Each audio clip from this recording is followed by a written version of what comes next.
Hi students, this is Nikhil. ఇప్పుడు మనము ఈ వీడియో ద్వారా ఒక కొత్త టాపిక్ని స్టార్ట్ చేయబోతున్నాం. అండ్ ఆ టాపిక్ వచ్చేసి అర్థింగ్ ఆర్ గ్రౌండింగ్. సో బేసిక్గా ఈ అర్థింగ్ ఆర్ గ్రౌండింగ్ అనబడేటువంటి టాపిక్లోని important aspects, exam relevant things అన్నింటినీ కూడా మనము ఒక్కొక్కటి స్టెప్ బై స్టెప్ చూసుకుంటూ పోదాం.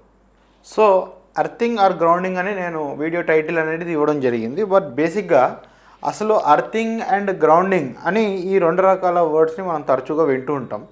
సో బేసిక్గా ఈ రెండింటి మధ్యలో ఉన్నటువంటి టెక్నికల్ డిఫరెన్స్ ఏంటిది, ఈ రెండు ఒకటేనా కాదా అనేది ఒకటి అర్థం చేసుకోవాల్సిన ప్రయత్నం చేయాల్సి ఉందన్నమాట.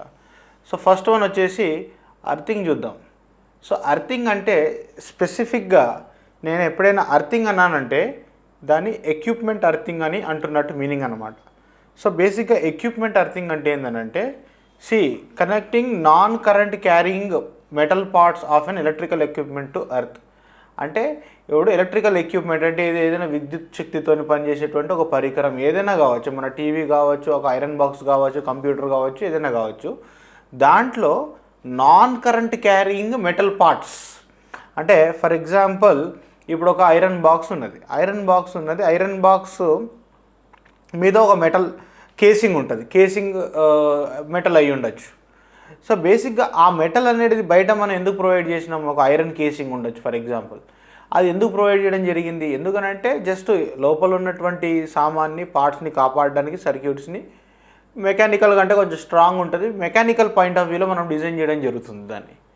కానీ అక్కడ ఉన్నటువంటి ఆ మెటల్ పీస్ లేదా ఆ మెటల్ అవుటర్ కేసింగ్ యొక్క ముఖ్య ఉద్దేశం కరెంట్ని క్యారీ చేయడం కాదు కదా. Of course every metal is a good conductor of electricity. A metal అయినా కానీ కరెంట్ని ఈజీగా అలౌ చేస్తుంది.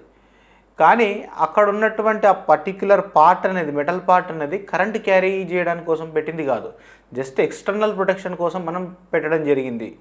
కానీ అలాంటి మెటల్ పార్ట్స్లో కనుక కరెంట్ లీక్ అయింది అనుకుంటే, అలాంటప్పుడు మనం పోయి అటువంటి కేసింగ్ని మనం టచ్ చేస్తే షాక్ కొడుతుంది. మనం సాధారణంగా మనం ఎక్స్పీరియన్స్ చేసే ఉంటాం. ఎప్పుడైనా కానీ కొన్ని ఎక్విప్మెంట్లో వాటికి మెటల్ పార్ట్స్ ఉన్నాయంటే ఆ మెటల్ పార్ట్స్ని మనం టచ్ చేస్తే షాక్ కొడుతుంది. మెటలిక్ పార్ట్స్ మనమేమో అనుకుంటాం కరెంట్ షాక్ కొట్టద్దని అనుకుంటాం. ఎందుకనంటే బేసిక్గా ఆ మెటల్ పార్ట్ ఏదైతే ఉందో అది కరెంట్ షాక్ కొట్టకూడదు. దాన్ని డిజైన్ చేసిందే కరెంట్ షాక్ కొట్టకుండా ఉండడానికి. కానీ దాంట్లో కరెంట్ షాక్ కొట్టింది అని అంటే దాంట్లో కరెంట్ వచ్చింది అన్నట్టు, కరెంట్ లీక్ అయింది అన్నట్టు. సో కరెంటు లీక్ అయిన కరెంటుని వెంటనే మనకు షాక్ కొట్టకుండా పంపించాల్సి ఉంటుంది అన్నమాట. సో అప్పుడు ఏం చేస్తామంటే ఆ ఎక్విప్మెంట్ని మనం అర్థంగా కనెక్ట్ చేయడం జరుగుతుంది. ఫర్ ఎగ్జాంపుల్ ఇప్పుడు ఏదో ఒక ఫ్యాన్ మోటార్ లోపల ఇదొక వైండింగ్ అనుకుందాం. ఫర్ ఎగ్జాంపుల్ ఇక్కడ ఈ రెడ్ కలర్తో ఉంది ఒక వైండింగ్ అనుకుందాం. సో ఈ వైండింగ్ ఉంది కదా. సో దీనిపైన కేస్ ఉంటుంది. ఫర్ ఎగ్జాంపుల్ ఇది ఒక వైండింగ్ పైన కేస్ ఉంది, ఫ్యాన్ పైన కేస్ అనుకుందాం. సో బేసిక్ ఎప్పుడైనా కానీ వైండింగ్కి కేస్కి మధ్యలో ఇన్సులేషన్ ఉంటుంది. వైండింగ్కి కేస్కి మధ్యలో ఇన్సులేషన్ ఉంటుంది, ఏదో విధంగా ఉంటుంది. ఎయిర్ ఇన్సులేషన్ కావచ్చు, లేదంటే ఏదైనా ఇన్సులేషన్ మెటీరియల్ ద్వారా కావచ్చు. ఏదో కారణం చేత ఇన్సులేషన్ ఫెయిల్ అయింది అంటే ఈ రెడ్ కలర్లో ఉన్నటువంటి కండక్టింగ్ పార్ట్కి గ్రీన్ కలర్లో ఉన్నటువంటి బయట ఉన్నటువంటి మెటలిక్ కేసింగ్, ఓకే, ఆ అవుటర్ మోస్ట్ బాడీ, ఆ మెటల్ బాడీకి మధ్యలో ఏదో విధంగా కాంటాక్ట్ అనేది ఒకటి ఏర్పడింది. కాంటాక్ట్ ఏర్పడినప్పుడు ఏమైపోతుంది, ఇప్పుడు ఆ మెటలిక్ పార్ట్లో అంటే లోపల వైండింగ్ లోపల ఉన్నటువంటి కరెంట్ అనేది స్లోగా లీక్ అయిపోయి దీనిపైన మొత్తం కూడా సర్క్యులేట్ అవుతూ ఉంటుంది. బట్ అవుటర్ మోస్ట్ బాడీ మీద కరెంట్ క్యారీ అవుతుందని మనం కలగనం కదా. సో ఒక క్యాండిడేట్ వస్తాడు, వీడు వచ్చేసి దీన్ని పట్టుకుంటే ఏమైపోతుంది, షాక్ అన్నది కొడుతుంది అనమాట. సో షాక్ ఏమైపోతుంది, షాక్ కొట్టడం అంటే ఇన్ ద సెన్స్ దాని మీద ఉన్నటువంటి కరెంట్ ఏదైతే ఉన్నదో ఇతని ద్వారా వీడు భూమి మీద ఉన్నాడు కదా, గ్రౌండ్ లోపలికి వెళ్ళిపోతుంది అనమాట. అర్థమైందా, ఇది జరుగుతుంది. సో ఈ ఫినామినాని షాక్ అంటారనమాట. సో ఇప్పుడు నేను షాక్ కొట్టకుండా నేనేం చేస్తాను తెలివిగా అంటే, ఇప్పుడు ఈ గ్రీన్ కలర్ మెటల్ పార్ట్ ఏదైతే ఉందో అంటే ఆ మెటలిక్ కేస్ అనేది ఏదైతే ఉందో దాన్ని నేను అర్థింగ్ ద్వారా నేను దాన్ని ఎక్విప్మెంట్ అర్థింగ్ అనబడే ప్రాసెస్ ద్వారా నేను ఆల్రెడీ దాన్ని అర్త్ కనెక్ట్ చేస్తాను. ఫర్ ఎగ్జాంపుల్ ఇప్పుడు మన పవర్ సాకెట్లో 3 పిన్స్ ఉంటాయి. ఒకటి ఫేజ్ ఉంటుంది, ఒకటి న్యూట్రల్ ఉంటుంది, థర్డ్ వన్ వచ్చేసి అర్త్ అంటాం కదా. సో ఈ అర్త్ అదే అనమాట. సో మన ఎక్విప్మెంట్లో నుంచి ఇది అర్త్లోకి వెళ్ళిపోతుంది అనమాట. సో దీనివల్ల ఏమైపోతుందనంటే ఎప్పుడైనా కానీ ఇన్సులేషన్ ఫెయిల్ అయ్యి ఆ మెటలిక్ బాడీ పైన కరెంట్ వచ్చిందంటే కరెంట్ అన్నది వెంటనే అర్త్లోకి వెళ్ళిపోతూ ఉంటుంది అనమాట. అర్త్ లోపలికి వెళ్ళిపోయి న్యూట్రల్ అయిపోతూ ఉంటుంది అనమాట. అర్థమైందా. అర్త్లోకి వెళ్ళిపోతుంది. సో మనం టచ్ చేసినా కూడా కరెంట్ మన లోపలికి వెళ్ళదు, అర్త్ లోపలికి వెళ్తుంది. ఎందుకు మన లోపలికి వెళ్ళదు, అర్త్ లోపలికి వెళ్తుంది అంటే అర్థింగ్ రెసిస్టెన్స్ అనేది తక్కువ ఉంటుంది. సో ఫస్ట్ పాయింట్ ఏంటంటే మనం గుర్తుపెట్టుకోవాల్సిన కరెంట్ యొక్క ప్రాపర్టీ ఏంటంటే కరెంట్ ఆల్వేస్ ఫ్లోస్ ఇన్ లో రెసిస్టెన్స్ పాత్ అనమాట. Current always flows in least resistance path అంటే దానికి 2 దారులు అవైలబుల్ ఉన్నాయి అనుకోండి కరెంటు ప్రవహించడానికి. ఏ దారిలో నుంచి వెళ్తే రెసిస్టెన్స్ అనేది లీస్ట్గా ఉంటుందో అందులో నుంచి వెళ్తుంది, ఇంకో దాంట్లోకి కరెంటు పోదు. ఫర్ ఎగ్జాంపుల్ ఇప్పుడు ఈ కేసు ఇక్కడ ఉన్నటువంటి ఒక కేసే తీసుకున్నాం. ఇప్పుడు దీనికి అర్థింగ్ చేయబడి ఉన్నది ఇక్కడ.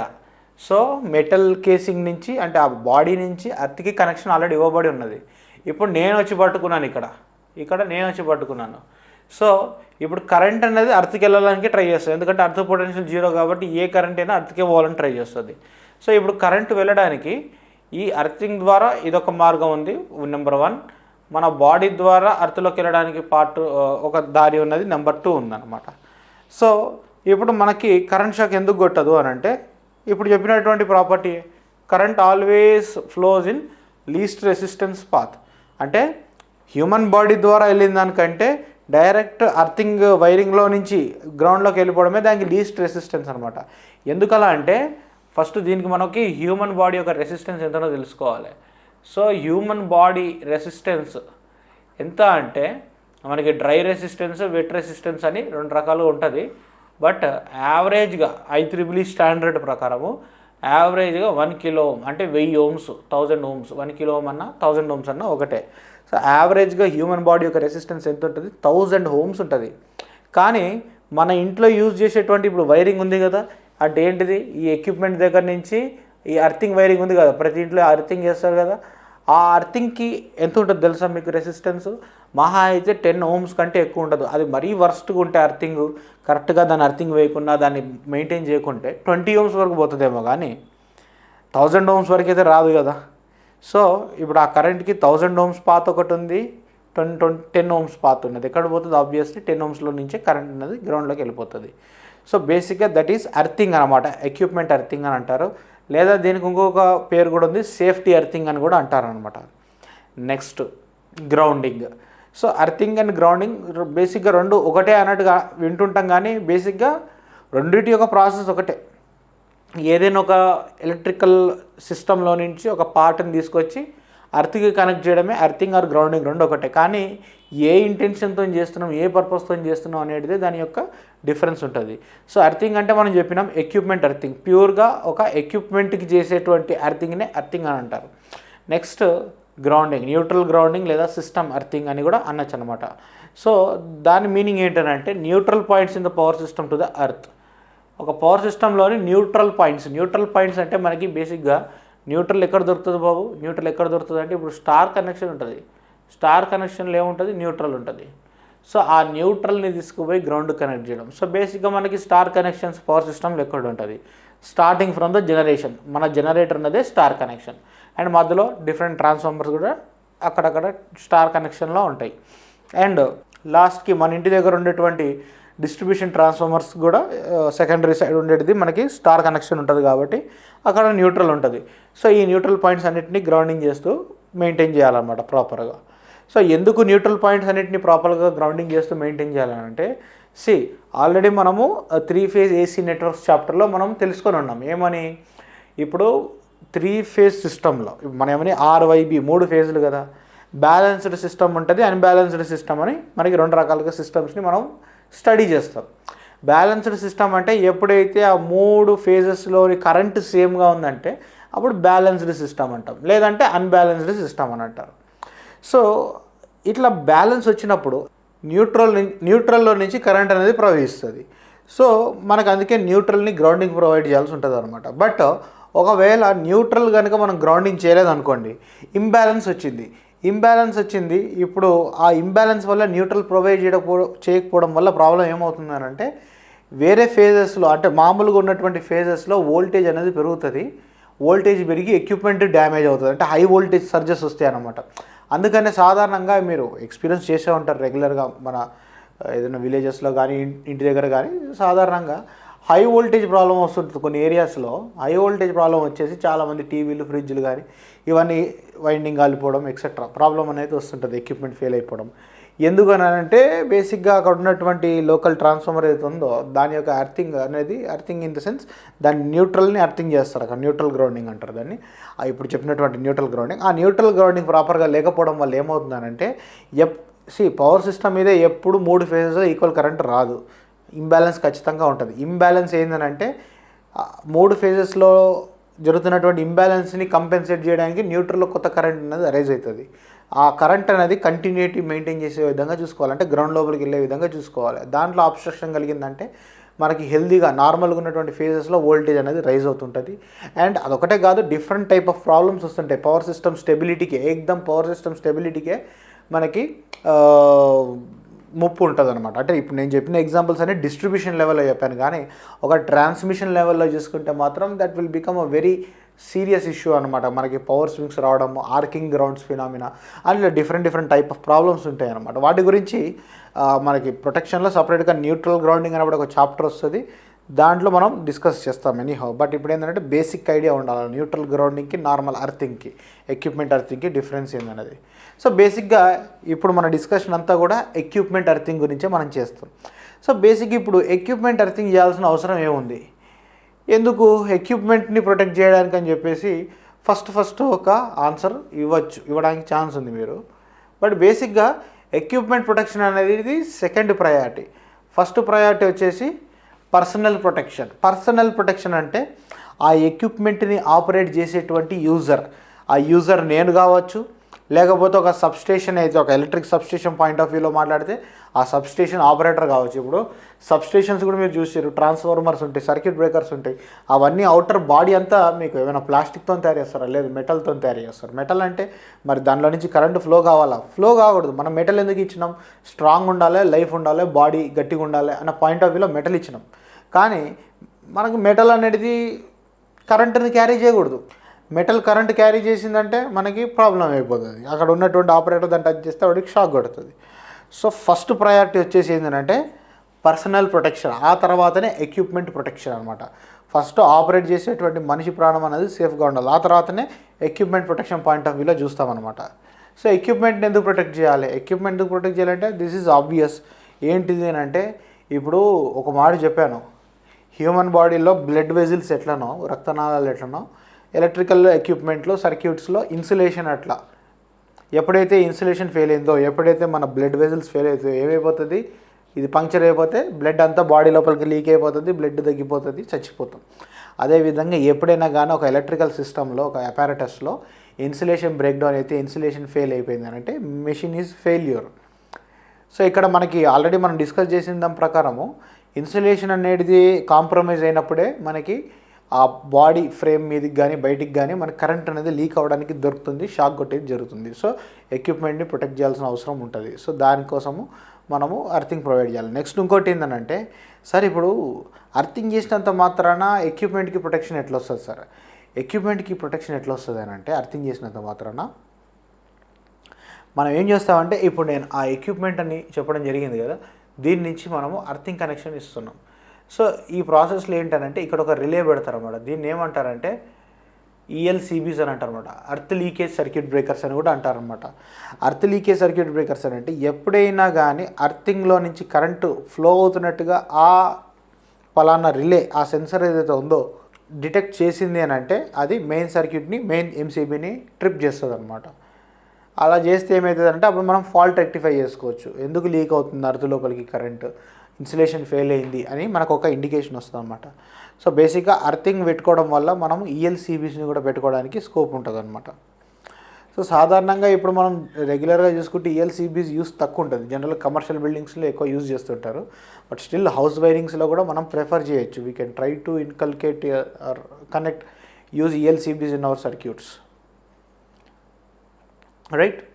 సో ఈ టాపిక్ని మనము ముందుకు తీసుకెళ్ళడానికంటే ముందు కొన్ని ఏం చేద్దామంటే, మనము కొన్ని క్వశ్చన్స్ ఏ విధంగా అడుగుతారు, ప్రీవియస్ ఇయర్ క్వశ్చన్స్ అనేది ఒకసారి చూద్దాం. సో ఇప్పుడు నేను చూసేటువంటి క్వశ్చన్స్ కూడా న్యూట్రల్ గ్రౌండింగ్ సంబంధించినటువంటివి, ఎక్విప్మెంట్ అర్థింగ్ గురించి కాదు. అంటే మన సబ్జెక్టు ఇప్పుడు పలానా ఈ వీడియో, ఈ టాపిక్ అనేది అర్థింగ్ సంబంధించింది, ఎక్విప్మెంట్ అర్థింగ్ సంబంధించింది అయినప్పటికీ న్యూట్రల్ గ్రౌండింగ్ గురించి మనం ఇప్పుడు డిస్కస్ చేయట్లేదు కాబట్టి బేసిక్గా ఏ విధంగా క్వశ్చన్స్ అడగడానికి కొన్ని బేసిక్ క్వశ్చన్స్ని చూద్దాం. So the size of earth wire is determined on the basis of. ఇప్పుడు ఎక్కడైనా కానీ ఒక అర్త్ వైర్ యూజ్ చేస్తున్నాం, సో న్యూట్రల్ గ్రౌండింగ్ కావచ్చు, లేకపోతే ఎక్విప్మెంట్ అర్థింగ్ కావచ్చు. మనం అర్త్ వైర్ యొక్క సైజ్ దేన్ని బట్టి మనం డిసైడ్ చేస్తాం. దేన్ని బట్టి డిసైడ్ చేస్తామని అంటే అర్త్ వైర్ కరెంట్ క్యారింగ్ కెపాసిటీని బట్టి మనం డిసైడ్ చేయాల్సి ఉంటుంది అనమాట. ఎందుకనంటే అర్త్ వైర్ క్యారీ చేసేదే కరెంట్ కాబట్టి. సో ఆప్షన్ బి అనేది రైట్ ఆన్సర్ అయిపోతుంది. నెక్స్ట్ క్వశ్చన్ సేవింగ్ ఇంకా ఈ విధంగా కూడా రావడానికి ఛాన్స్ ఉంది. చూడండి, neutral earthing is provided for, అంటే న్యూట్రల్ అర్థింగ్ అంటే neutral grounding, system earthing. Safety for the personal from shock, safety of the equipment personal against lightning and voltage surges, reducing the voltage stress on the lines equipment with respect to earth under various fault conditions, controlling earth fault condition, protective relay, both B and C. Option both B and C అనేది right answer అవుతుంది అనమాట. So priorities గుర్తుపెట్టుకోండి. నార్మల్గా equipment earthing చేసినాం అనుకోండి, equipment earthing చేస్తే first priority operating personal యొక్క safety. కానీ మన ఇంటి దగ్గర ఒక ట్రాన్స్ఫార్మర్కో లేదా జనరేటింగ్ స్టేషన్లో జనరేటర్కి కనుక మనము న్యూట్రల్ పాయింట్ని అర్థింగ్ గ్రౌండింగ్ చేస్తే, అంటే న్యూట్రల్ గ్రౌండింగ్ చేస్తే దాని ముఖ్య ఉద్దేశం పవర్ సిస్టమ్ పాయింట్ ఆఫ్ వ్యూలో మనం చేస్తామన్నమాట. సో ఆ పాయింట్ ఆఫ్ వ్యూలో అలా చేస్తే option B and C right answer అవుతుంది. ఏమంటున్నాడు, first safety of the equipment personnel against lightning and voltage surges. Yes, lightning and voltage surges వచ్చినప్పుడు ఆటోమేటిక్గా మనకి ఇంబ్యాలెన్స్ అనేది క్రియేట్ అవుతుంది సిస్టంలో. అప్పుడు ఎక్సెస్ కరెంట్ని డిశ్చార్జ్ చేయడానికి న్యూట్రల్ని వాడుకుంటాం. Next, reducing the voltage stress on the lines and equipment with respect to earth under various operating and fault conditions. Voltage stress ఎందుకు రెడ్యూస్ చేయాలి, ఎందుకనంటే fault, for example LG fault అని ఉంటుంది. అంటే ఒక లైన్ మీద చెట్టు పడుతుంది, మనకు 3 ఫేజెస్లో కదా, 3 ఫేజెస్లో ఏదైనా ఒక ఫేజ్ డౌన్ అవుతుంది. అయినప్పుడు ఏమవుతుంది, షార్ట్ సర్క్యూట్కి గురైంది అనమాట ఒక ఫేజ్. అంటే ఇన్ఫైనైట్ లోడ్ అప్లై చేసినాం, ఇన్బ్యాలెన్స్ క్రియేట్ అవుతుంది. అప్పుడు వోల్టేజ్ అనేది రైజ్ అవుతుంది వేరే ఫేజెస్లో. అది ఆ వోల్టేజ్ స్ట్రెస్సెస్ని అవాయిడ్ చేయడానికి. Next, isolated neutral system has a disadvantage of. Isolated neutral system అని అంటే న్యూట్రల్ని కనుక గ్రౌండ్ కనెక్ట్ చేస్తే, న్యూట్రల్ని గ్రౌండ్ కనెక్ట్ చేసిన న్యూట్రల్ గ్రౌండెడ్ సిస్టమ్ అంటాం. న్యూట్రల్ని గ్రౌండ్ కనెక్ట్ చేయకుండా పక్కన పడేస్తే, ఐసోలేట్ చేస్తే ఐసోలేటెడ్ న్యూట్రల్ సిస్టమ్ అంటారు. దీనికి గల డిసడ్వాంటేజ్ ఏంటిది, ఏముంది, all of the above. Voltage oscillations ఉంటాయి, వోల్టేజ్ అనేది ఆసిలేట్ అవుతుంటుంది. అర్త్ రిలేయింగ్ పాసిబిలిటీ రాదు. Persisting arcing grounds, all of the above. Option D అనేది రైట్ ఆన్సర్. సో బేసిక్గా గుర్తుపెట్టుకోండి, మన ఎలక్ట్రికల్ క్వశ్చన్స్లో సాధారణంగా ఇది ఒక ప్యాటర్న్ని మనం అబ్జర్వ్ చేయొచ్చు. ఎప్పుడైనా కానీ which of the following are disadvantages అని ఇచ్చి దాంట్లో ఆప్షన్స్లో ఆల్ ఆఫ్ ది అబోవ్ ఉందంటే ఆల్ ఆఫ్ ది అబోవ్ అనే ఆన్సర్ ఉంటుంది చాలా కేసెస్లో చూసుకుంటే కనుక. నెక్స్ట్, ఈ టాపిక్ని మనం ఫర్దర్ ముందుకు తీసుకుపోవడానికి ఇక్కడ నుంచి మనకి యాక్చువల్గా మన ఎంసీక్యూ పాయింట్ ఆఫ్ వ్యూలో మనకి ఇంపార్టెంట్ కంటెంట్ అనేది స్టార్ట్ అవుతుంది. అంటే డెఫినేషన్స్ అనమాట. ఇక్కడ ఉన్నటువంటి కొన్ని ఇంపార్టెంట్ డెఫినేషన్స్ని మనము నోట్ చేసుకోవాలి. ఎనీహౌ దీని యొక్క పీడిఎఫ్ కూడా నేను మీకు అవైలబుల్ చేస్తాను, not an issue. So first definition మనం చూసేది వచ్చేసి అర్త్ ఎలక్ట్రోడ్ అనబడే డెఫినేషన్. అర్త్ ఎలక్ట్రోడ్ అంటే ఏంటిది? సో ఈ అర్త్ ఎలక్ట్రోడ్ కింద ఏమొస్తుంది అని అంటే, ఎనీ వైర్, ఏదైనా రాడ్ కావచ్చు, వైర్ కావచ్చు, లేదా పైప్ కావచ్చు, మెటల్ ఎంఎస్ పైపు, లేదంటే మైల్డ్ స్టీల్, ఐరన్, ఇవి ఉంటాయి కదా పైప్స్, లేదా ఏదైనా ఒక ప్లేట్ కావచ్చు, కాపర్ ప్లేట్ కావచ్చు, కాపర్ వైర్ కావచ్చు, ఇట్లా ఏదైనా మెటీరియల్ కావచ్చు. ఆర్ అన్ అరే ఆఫ్ కండక్టర్స్, అంటే ఒక గ్రూప్ ఆఫ్ కండక్టర్స్, ఒక అరేంజ్ చేయబడేటువంటి ఒక మెష్ లాగానో ఒక గ్రూప్ ఆఫ్ కండక్టర్స్ కావచ్చు. ఎంబెడెడ్ ఇన్ ద గ్రౌండ్, అంటే భూమి లోపల ఇన్సర్ట్ చేయబడి ఉంటాయి. అది ఏ విధంగా, హారిజాంటల్గా కావచ్చు, వర్టికల్గా కావచ్చు, నిలువుగా పెట్టినా సరే, అడ్డంగా పెట్టినా సరే భూమి లోపల, is known as earth electrode. So ఎక్కడైతే భూమి లోపల మనం ఒక వైర్ కానీ పైపును కానీ ఏదైనా పెడితే దాన్ని అర్త్ ఎలక్ట్రోడ్ అంటారు. బేసిక్గా అర్థింగ్ పర్పస్లో యూజ్ చేయడానికి. ఇక్కడ మనము ఒక క్వశ్చన్ అడగడానికి అయితే స్కోప్ ఉన్నది. నార్మల్గా మనది ఇప్పుడు డిస్ట్రిబ్యూషన్ కదా, సో ఈ డిస్ట్రిబ్యూషన్ మీద జనరల్గా క్వశ్చన్ అడుగుతారనమాట. అంటే in distribution networks, distribution rod is used as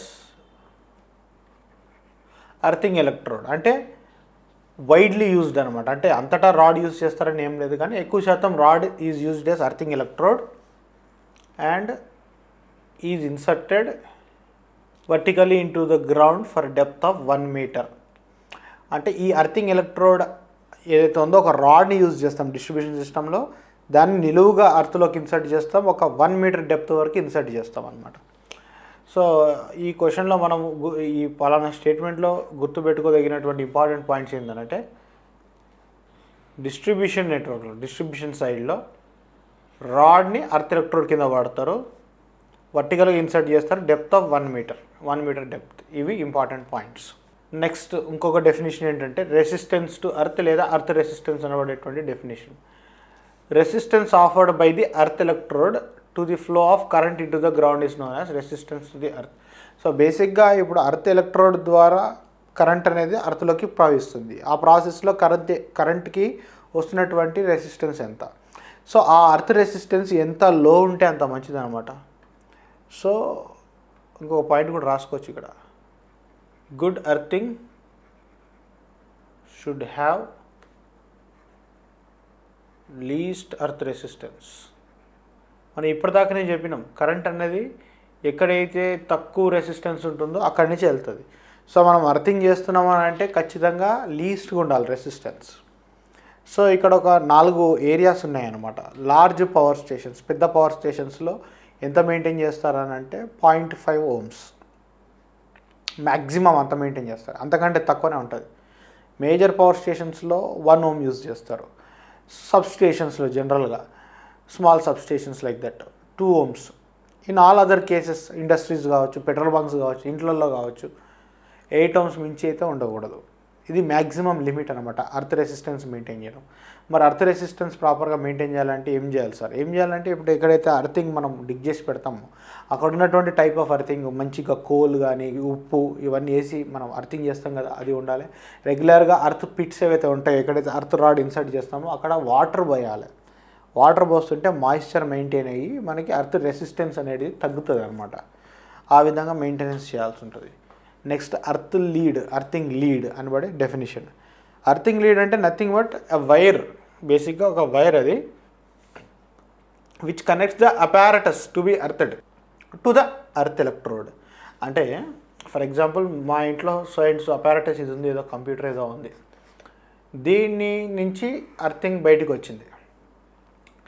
మా ఇంట్లో ఇది గ్రౌండ్, ఇది అర్థింగ్ ఎలక్ట్రోడ్.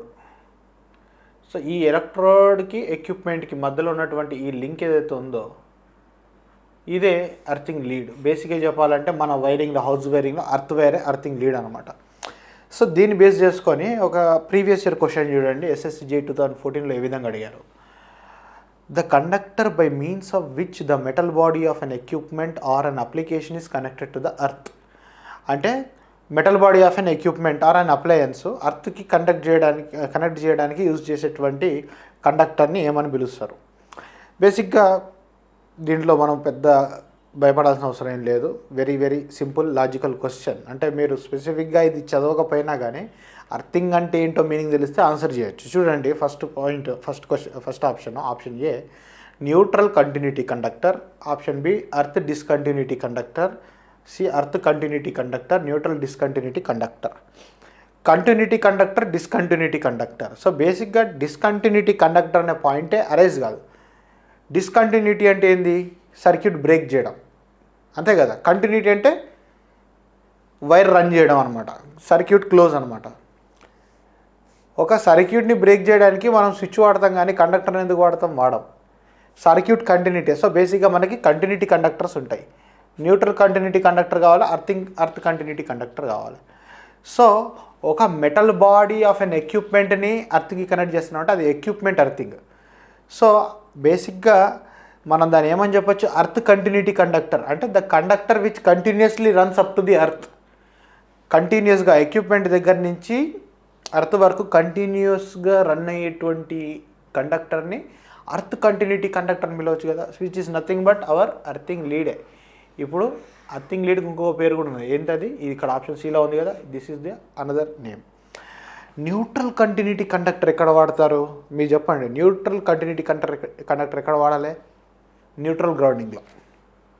న్యూట్రల్ గ్రౌండింగ్లో యూజ్ చేసేటువంటి ఆ కండక్టర్ ఏదో ఉందో న్యూట్రల్ కంటిన్యూటీ కండక్టర్ అని చెప్పొచ్చు. సో అంటే ఈ క్వశ్చన్ని మాడిఫై చేస్తే the conductor by means the neutral point of A power system is connected to earth is known as అని అడిగితే అప్పుడు neutral continuity conductor option A answer అవుతుంది. బట్ ఇక్కడ ఉన్నటువంటి కేసులో మాత్రం ఆప్షన్ సి అనేది ఖచ్చితంగా ఆన్సర్ అవుతుంది. ఇవి ఏవి ఆన్సర్ కావు, right. Next earth current. Earth current అంటే అసలు హీరో వీడే అనమాట. The current dissipated by the earth electrode is called as earth electrode. అంటే కరెంట్ ఎర్త్ ఎలక్ట్రోడ్ ద్వారా భూమి లోపలికి సెండ్ చేయబడుతున్నటువంటి కరెంట్ ఎర్త్ కరెంట్. సో బేసిక్గా ఎర్త్ కరెంటే మనకి ఇక్కడ హీరో, అంటే మన ఫాల్ట్ కరెంట్ అనమాట. ఈ ఎర్త్ కరెంట్తోనే వచ్చింది బాధ అంతా కూడా. ఓకే, సో ఇంకొకటి వెరీ వెరీ ఇంపార్టెంట్, చాలామంది స్టూడెంట్స్కి కూడా జనరల్ కన్ఫ్యూజ్ అవుతుంటారు. మనకి టచ్ పొటెన్షియల్, ఇట్లా స్టెప్ పొటెన్షియల్ అని అర్థింగ్ గురించి డిస్కస్ చేసినప్పుడు 2 ఇంపార్టెంట్ డెఫినేషన్స్ ఉంటాయి. ఈ స్టెప్ పొటెన్షియల్ అంటే ఏంది, ఎర్త్ పొటెన్షియల్ అంటే ఏంది అని కూడా మనకి క్వశ్చన్స్ ఎంసీక్యూస్ రూపంలో రావడానికి స్కోప్ ఉంటుంది. లేకపోతే మనకి ఇంటర్వ్యూస్లో ఒకవేళ ఏదైనా పిఎస్సికి సంబంధించిన ఇంటర్వ్యూస్ అటెండ్ అయితే మీరు అక్కడ ఫేస్ చేయాల్సిన పరిస్థితి వస్తుంది అనమాట. సో బేసిక్గా స్టెప్ పొటెన్షియల్ అంటే ఏంటిది, మీకు టచ్ పొటెన్షియల్ అంటే ఏంటిది అనేది నేను క్లియర్గా ఎక్స్ప్లెయిన్ చేస్తాను. ఇది కొంచెం టిపికల్గా ఉంటుంది అర్థం చేసుకోవడానికి. చాలామంది స్టూడెంట్స్కి 90%, 95% ఆఫ్ దెమ్ అనేది ఇది బేసిక్గా అర్థం కాదు. దీన్ని అర్థం చేయించడానికి నేను డిఫరెంట్ వేస్లో నేను మీకు ట్రై చేస్తాను. సో ఫస్ట్ మామూలుగా ఈ విధంగా చూద్దాం. ఇక్కడ మీరు ఒకసారి ఈ పిక్చర్ని అయితే చూడండి, దానికంటే ముందు ఒకసారి డెఫినేషన్ అయితే చూద్దాం. The potential difference between feet of the person standing on the ground with 0.5 meter spacing between the 2 feet during the flow of earth fault current through the ground. Right. ఇదంతా పక్కన పెట్టండి. ఇప్పుడు అసలు ఏం జరుగుతుంది, ఏం జరగబోతుంది అనేది ఇప్పుడు మనం విందాం. ఇప్పుడు ఫర్ ఎగ్జాంపుల్ బయట ట్రాన్స్మిషన్ లైన్ ఉన్నది లేదా distribution line, something what ever it may B. Conductor దిగింది, కింద భూమి మీద పడ్డది.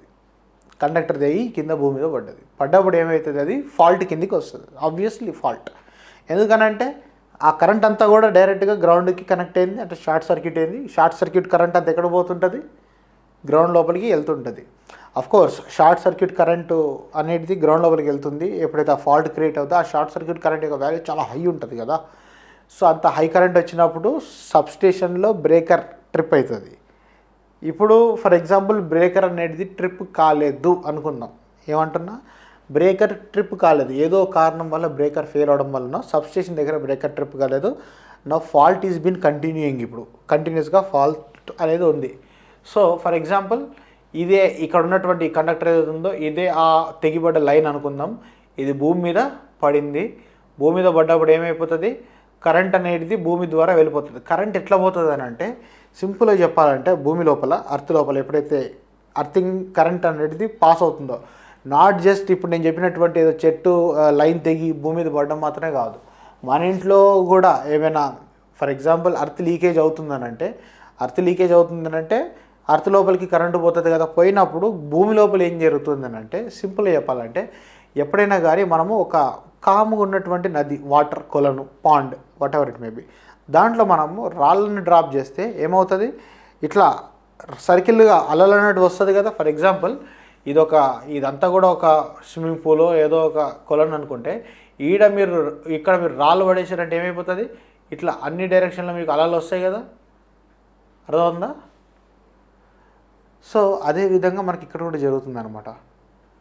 సో అలా జరిగినప్పుడు ఏమవుతుందనంటే కరెంట్ అనేది ఆ విధంగా గ్రౌండ్లో ప్రవహిస్తుంది అనమాట. సో కరెంట్ ఎప్పుడైతే గ్రౌండ్లో ప్రవహిస్తుంటుందో, గ్రౌండ్లో ప్రవహించినప్పుడు ఏమవుతుంది, గ్రౌండ్ లోపల రెసిస్టెన్స్ వల్ల స్లోగా వోల్టేజ్ అనేది డ్రాప్ అవుతుంది. ఫర్ ఎగ్జాంపుల్ ఇది ఒక 10 kV కండక్టర్ అనుకుందాం. సో ఈ పాయింట్ దగ్గర ఎంత ఉంటుంది, వోల్టేజ్ 10 kV ఉంటుంది. ఎప్పుడైతే ఈ గ్రౌండ్ కరెంట్ అనేది 10 kV నుంచి ఇట్లా ప్రవహిస్తూ ఉంటుందో స్లోగా వోల్టేజ్ అనేది పడిపోతుంది. ఫర్ ఎగ్జాంపుల్ ఇక్కడ ఈ పాయింట్ దగ్గర 9 kV, ఈ పాయింట్ దగ్గరకు వచ్చేసరికి 8 kV, ఈ పాయింట్ దగ్గరకు వచ్చేసరికి 7 kV, అట్లా 0 అయిపోయేదాకా కరెంట్ అనేది గ్రౌండ్ లోపల స్ప్రెడ్ అవుతూ ఉంటుందన్నమాట. ఫర్ ఎగ్జాంపుల్ వీడు ఒక మనిషి ఉన్నాడు, వీడు ఇక్కడ ఈ పలానా గ్రౌండ్లో ఆ ఫాల్ట్ లోపల గ్రౌండ్ కరెంట్ ప్రవహిస్తున్నప్పుడు ఈ గ్రౌండ్ మీద నిలబడ్డాడు. అండ్ వీడు 2 feet 2 కాళ్ళ మధ్యలో స్పేసింగ్ ఎంత ఉందయ్యా ఇక్కడి నుంచి ఇక్కడికనంటే మినిమం 0.5 meter స్పేసింగ్తో నిలబడ్డప్పుడు ఏమైపోయింది, ఇప్పుడు ఈ లెగ్ చూడండి, ఈ లెగ్ ఎక్కడ ఉంది, వోల్టేజ్ 9 kV వోల్టేజ్ మీద నిలబడ్డాడు. ఈ లెగ్ దేని మీద ఉన్నది, 8 kV వోల్టేజ్ మీద నిలబడ్డాడు. 9 kV 8 kV అంటే రెండింటి మధ్యలో పొటెన్షియల్ డిఫరెన్స్ ఎంత ఉన్నది, 1 kV. 1 kV మనిషి, వీఆర్ కండక్టర్సే కదా. అప్పుడు ఇక్కడ నుంచి వీడి ద్వారా కరెంట్ అనేది ప్రవహిస్తుంది, వానికి షాక్ కొడుతుంది. You don't believe this. అంటే మీరు భూమి మీద నడుస్తుంటే కూడా మన అడుగు అక్కడి నుంచి అక్కడికి గ్యాప్ ఉండడం వల్ల ఏమవుతుంది, ఇక్కడ ఒక వోల్టేజ్ ఉంది, ఇక్కడ ఒక వోల్టేజ్ ఉంది. కరెంటు ఫ్లో కావాలంటే పొటెన్షియల్ డిఫరెన్స్ కావాలి. నీ ద్వారా కరెంటు ఫ్లో అవుతుంది, భూమి లోపల నుంచి నీ మీదకి కరెంట్ వస్తుంది. Very interesting thing. So this is called as step potential. So ఈ కేసులో స్టెప్ పొటెన్షియల్ ఎంత, 1 kV. సో స్టెప్ పొటెన్షియల్ అంటే మీకు కొంత ఐడియా వచ్చిందని అనుకుంటున్నాను. నెక్స్ట్ మనం వేరే విధంగా మనం మళ్ళీ చేయడానికి ట్రై చేద్దాం దీన్ని అర్థం చేసుకోవడానికి. నెక్స్ట్ థింగ్ వచ్చేసి టచ్ పొటెన్షియల్. టచ్ పొటెన్షియల్ అంటే ఏంటిది? టచ్ పొటెన్షియల్ అంటే difference between the fingers of the raised hand touching the faulted structure and feet of the person on the ground. So ఇక్కడ ఏంటిది అంటే ఇక్కడ పర్సన్ అనేది ఇంకా ఆ ఎక్విప్మెంట్ని టచ్ చేయలేదు. ఫస్ట్ మనం స్టెప్ పొటెన్షియల్ గురించి మాట్లాడినప్పుడు వాడు జస్ట్ ఎక్కడైతే అర్త్ కరెంట్ ఫ్లో అవుతుందో ఆ భూమి మీద నిలబడ్డాడు. ఇప్పుడు ఏంటిది, ఒకవేళ స్విచ్ బోర్డు ప్రాబ్లం ఉన్నది, ఆ స్విచ్ బోర్డ్ని వీడు టచ్ చేసిండు అనుకుందాం. ఫర్ ఎగ్జాంపుల్ ఇక్కడ ఉన్నాడు వీడు, టచ్ చేసినప్పుడు ఏమైతే వానికి ఇక్కడ షాక్ కొడుతుంది. ఆ కరెంట్ అంతా ఏమవుతుంది, ఇక్కడ నుంచి వాని ద్వారా ఇక్కడ భూమి లోపలికి ప్రవహిస్తుంది అనమాట. అర్థమైందా? సో ఇక్కడి నుంచి ఇక్కడికి ఎంతో కొంత వోల్టేజ్ డిఫరెన్స్ ఉంటుంది కదా. అంటే ఇక్కడ ఎంత వోల్టేజ్ ఉంటుందో ఇక్కడ కూడా కొంత వోల్టేజ్ ఉంటుంది కదా. ఆ వోల్టేజ్ డిఫరెన్స్, అక్కడ ఎంత వోల్టేజ్ డిఫరెన్స్ ఉంటే అంత కరెంట్ అనేది వాని ద్వారా ప్రవహిస్తుంది. ఫర్ ఎగ్జాంపుల్ ఇక్కడ వోల్టేజ్ ఎక్కువ ఉందనుకోండి. ఫర్ ఎగ్జాంపుల్ వీడు టచ్ చేసింది ఒక 10 kV టచ్ చేశాడు. ఇక్కడ వీడి నిలబడ్డ దగ్గర కూడా వీడి కాళ్ళ దగ్గర 10 kV ఉందనుకుందాం. 10 kV వోల్టేజ్ ఉందనంటే 10 - 10 డిఫరెన్స్ ఎంత ఉంది, 0. వాడి నుంచి కరెంట్ ఫ్లో కాదు. సో బేసిక్గా టచ్ పొటెన్షియల్ అంటే అదే అనమాట. వాడు ఫాల్టెడ్ సర్ఫేసు అండ్ వాడి లెగ్ గ్రౌండ్ దగ్గర టచ్ అయినప్పుడు గ్రౌండ్ దగ్గర ఎంత పొటెన్షియల్ ఉన్నది అంటే దాని మీనింగ్ ఏంటంటే గ్రౌండ్ లోపల కరెంట్ ఆల్రెడీ ఫ్లో అవుతూ ఉండాలి. గ్రౌండ్ లోపల కరెంట్ ఫ్లో అవుతున్నప్పుడే దానిలో పొటెన్షియల్ ఉంటుంది అనమాట. సో ఎనీవేస్ ఇప్పుడు నెక్స్ట్ ఏంటంటే ఒక ఇంట్రెస్టింగ్ వీడియో ఉన్నది సమ్ ఫారిన్ కంట్రీది. ఆ వీడియో ఒకసారి చూస్తూ చాలా ఫన్నీగా ఉంటుంది. దాంట్లో వీటి గురించి బాగా ఎక్స్ప్లెయిన్ చేశాడు. దాన్ని మనం ఇప్పుడు చూద్దాం.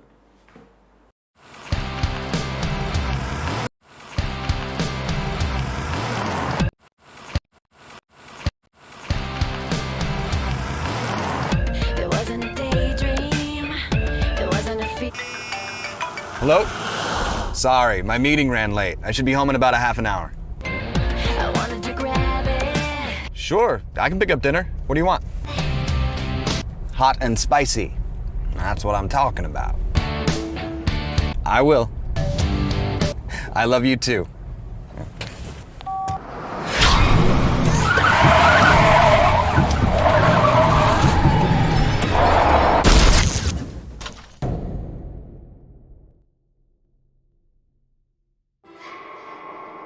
Whoa. Oh, man. So that's what an airbag feels like. My car. Great. I should probably get out and see how bad the damage is. Wait.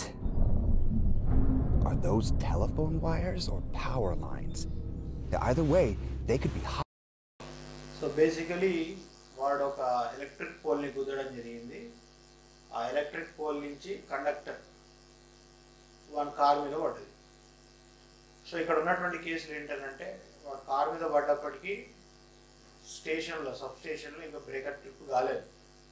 అంటే వాడి కార్ మీద పొటెన్షియల్ ఉన్నది. ఇప్పుడు No way to be sure. Don't take any chances. Just stay in the car and call 911. Good thing I actually paid attention during that safety meeting. Hi, this is Stephen Stonebanks. I've been in a car accident. I hit a power pole. I'm on Highway 18, somewhere east of the 356th Street exit, a couple of miles. No, I'm okay, but there are power lines on my car. Okay, yeah, I know. I won't move until you tell me that the line is de-energized. Yes, I will stay put. Okay, please hurry. Thank you.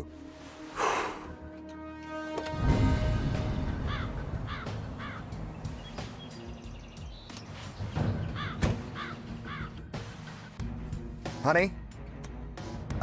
Listen. I've been in an accident. No, I'm fine. I'm fine. I hit a power pole. The car is a mess, but I'm okay. Yeah, I've called 911. They're on their way. Oh, no. Hey! Are you okay? Hey! Stay back! No, don't come any closer. You could get shocked by the ground around these down power lines. Stay back about 35 feet and make sure no one else comes near. Okay. I've called 911. They're on their way. Thank you. Honey? No, I'm fine. No, don't worry. Yeah, the police are on their way. Yeah, all I've got to do now is sit and wait. Honey? I gotta call you back in a couple of minutes. Oh boy. Not good. Oh my gosh. Okay. Plan B. Exit the vehicle. But now I gotta worry about touch potential. Touch potential is risk of electrocution based on one part of the body touching an energized object like a car while simultaneously touching the ground. Electricity flows from the vehicle through the body and into the ground, essentially making me into a human jumper cable, which would be bad. So that is touch potential. Touch potential అంటే వాడు ఆ body మీద already conductor ఉన్నది. వాడు ఒక చైని car బాడీని touch చేశాడు, కాల్తోని ground touch చేశాడు. సో ఆ పొటెన్షియల్ గ్రౌండ్ పొటెన్షియల్ మధ్య డిఫరెన్స్ ఉంది. So that is touch potential. ఆ టచ్ పొటెన్షియల్ వల్ల వాడు షాక్కి గురయ్యాడు.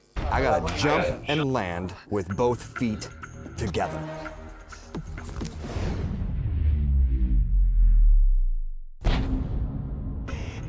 Whew! Okay, now step potential. Because the ground is energized, electrical current can travel through me if my feet aren't close together. Electrical current enters through one foot and out the other. The further apart my feet are, the greater my chances of getting shocked. So I must move away using short, shuffling steps. Shuffle, shuffle, shuffle. There you go.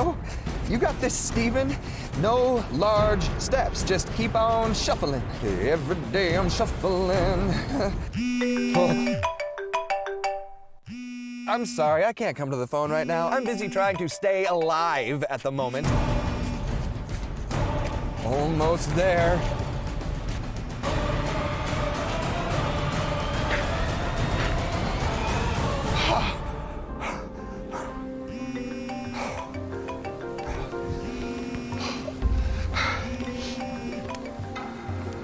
Hi, honey.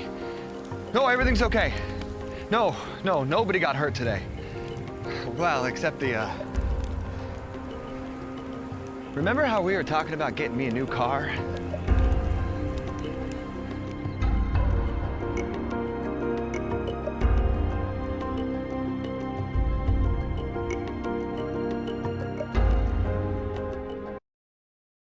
So basically, I hope you enjoyed watching this video and all complete session. So this is about the introduction to earthing. So next video nunchi within less number of videos only we will try to finish off the earthing concepts. Okay, thank you for watching.